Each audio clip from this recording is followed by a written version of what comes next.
Hi guys, so another unboxing naman tayo ngayong gabi. Pakita ko lang sa inyo yung napanalunan natin. Kung nabibigyan niyo yung story ko, so sumali ako sa Clock Out Everyday for 5 days. Ayun. So nanalo tayo guys. Congratulations, Shen, and please receive your award. By the way, ladies and gentlemen, we have now closed the voting for the fashion icon.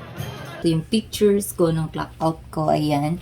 And ito din yung mga giveaway. Work namin to. So, papakita ko sa'yo, buksan natin tong dairy box ng Nestle. Bago pala muna yun, ito muna. Ito naman ay mugs naman to ng aming company. Ito natin siya. Dairy box. Wow! Vanilla cup. So, iba't ibang klaseng chocolate.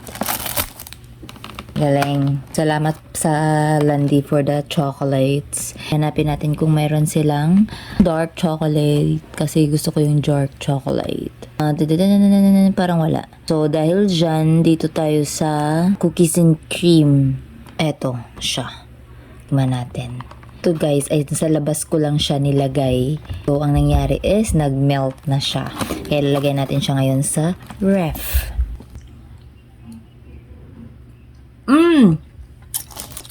May konting crunchy lang siya. Ang tamis. And meron din pala ako na-receive. Dahil pa Christmas giveaways, meron tayong pouch. Uy, meron na naman akong pouch. Thank you so much.